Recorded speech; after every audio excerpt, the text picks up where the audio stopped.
Hi everybody, Dr. Randy Gilkey here, and we're going to be answering your most Googled questions about chiropractic today.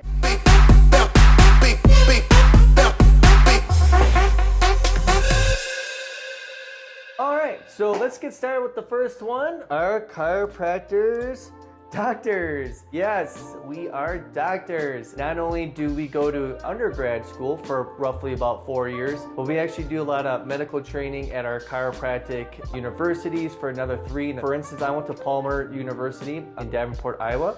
And after we graduate, we need about 250 adjustment credits to be able to do that. But even after that, we have to take 4 parts of boards to be able to even get a license to be able to do what we practice. Yes, we're absolutely doctors. We can even be classified as primary care physicians. Number 2, are chiropractors safe?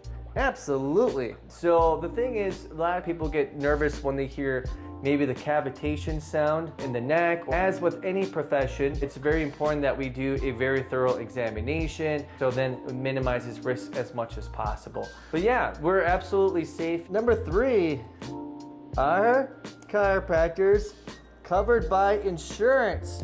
We will get this a lot. Yes, chiropractic can be covered by multiple insurances, but unfortunately, most insurances will just pay typically just for the adjustment itself. When we say that, when we couple it with physical therapy exercises, typically those won't be insured as well. There's actually a guideline by Medicare why chiropractic isn't as covered as maybe some emergency cares. There's a guideline that actually stated that a treatment plan that seeks to promote healing of a long-term chronic condition was deemed not medically necessary. The patient might not get as many benefits based on strict Medicare guidelines. So insurances, most people that go through their insurances typically don't get the best result. Number 4, are chiropractors a crock?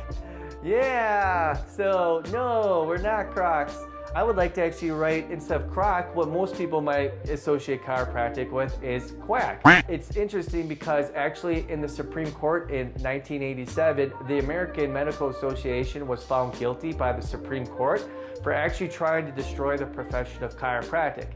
They actually used to run like ad campaigns that would say that chiropractors are quack and trying to make people distrust what chiropractors do. And even to this day, people still associate that based on that campaign. No, it's not a crock. It's not pseudoscience. Patients really get well here. It's a fantastic form of care. All right, number 5, are chiropractors good for you? No, absolutely. Chiropractic helps out with taking pressure off the nervous system. As much as you take pressure off any nerve, the body has to function better. For some people, they might not have a great chiropractic experience, but that kind of goes back to, are chiropractors safe? That's why we always want to have that proper evaluation, and it's very important that we make those adjustments, no pun intended, but we make those adjustments, make sure that it's a satisfying experience for everybody. Next one, are chiropractors expensive? So I get this a lot. I get the whole, I hear when I go to a chiropractor, I have to keep going, and they cost a lot and things like that. I kind of look at it like this, like you're on a timeline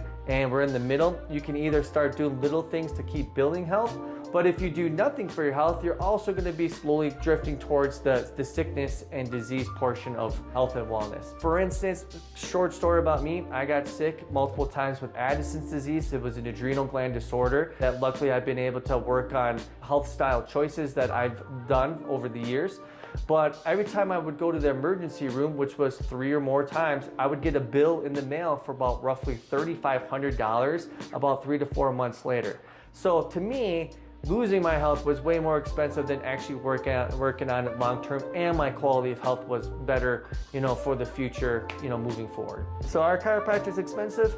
Not as expensive as losing your health, rather than slowly maintaining my health and building on it from day to day.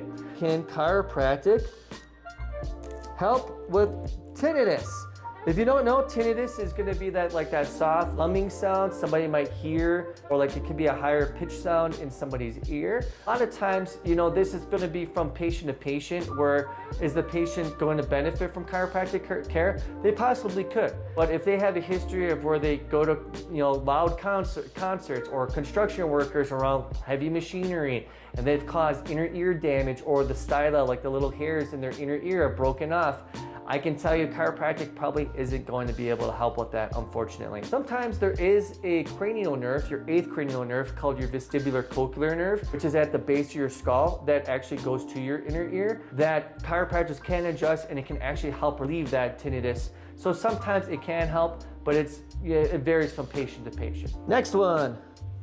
Can chiropractors help with sciatica? Absolutely. You know, so sciatica is going to be a form of impingement of the sciatic nerve. The sciatic nerve comes from your L4 vertebrae in your lumbar spine all the way to your S3. And it makes these bundles of nerves come together and form one branch that goes down the back side of your legs, and it can travel all the way to the bottom of your foot. And so sometimes when that nerve gets impinged upon, that's what can create sciatica-like symptoms that chiropractic can help out with. So can chiropractic help with bunions? All right, so this is another one that patients might go see a foot specialist for, which honestly, I like working with other providers as a chiropractor to get the best results for my patients. So what we do in the practice is we can do a lot of foot adjustments. We also have to evaluate why there might be a big toe that actually is creating that malformation, which is gonna create that bump on the inside part of your foot. But we will show the patient some physical therapy exercises, adjust underneath the foot and on top of the foot.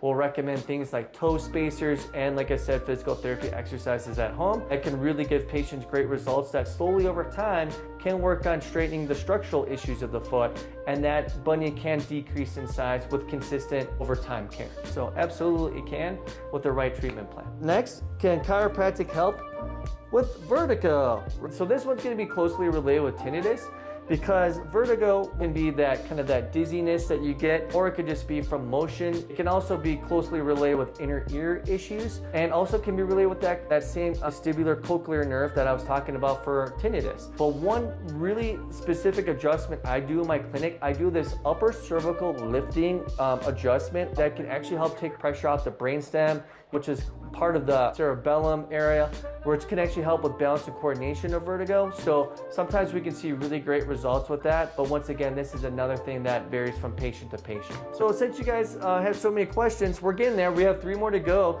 If you guys want to see more, or if you want me to answer any more of your questions, please leave a comment below.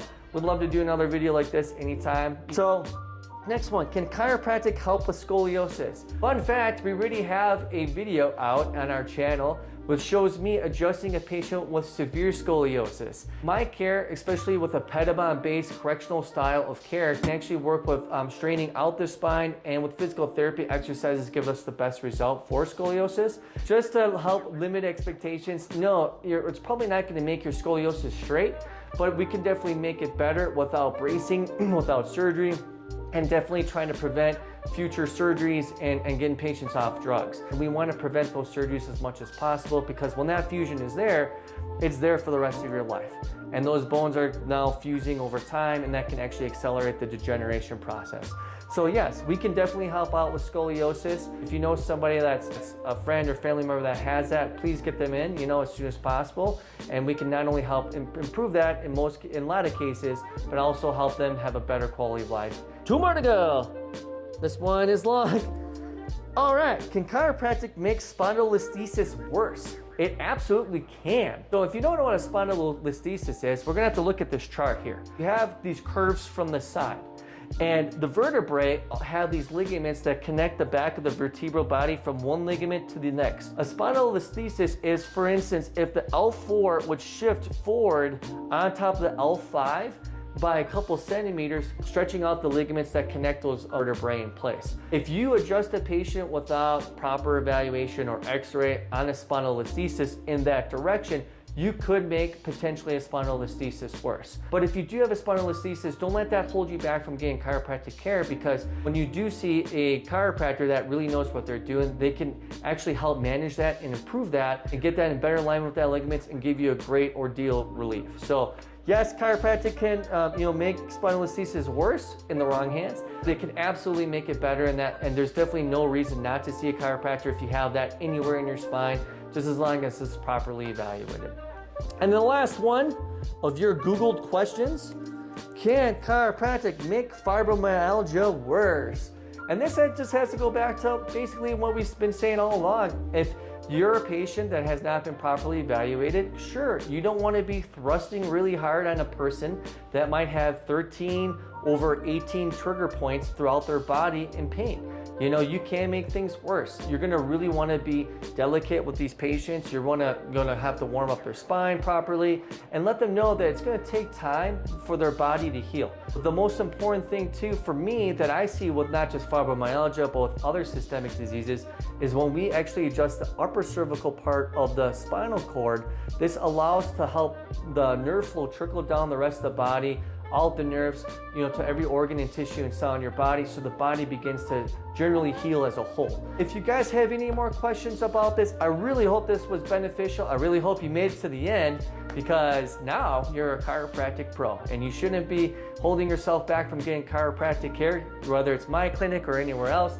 Just make sure you go to a place that properly evaluates you, that takes care of you, you know, and has your best interest at heart. If you want to see more of this, make sure you leave a comment in the section below. Please give us a like and subscribe if you found any of this information to be useful. And as you guys know, we like to keep it cracking, and I'll see you in the next video with pizzazz.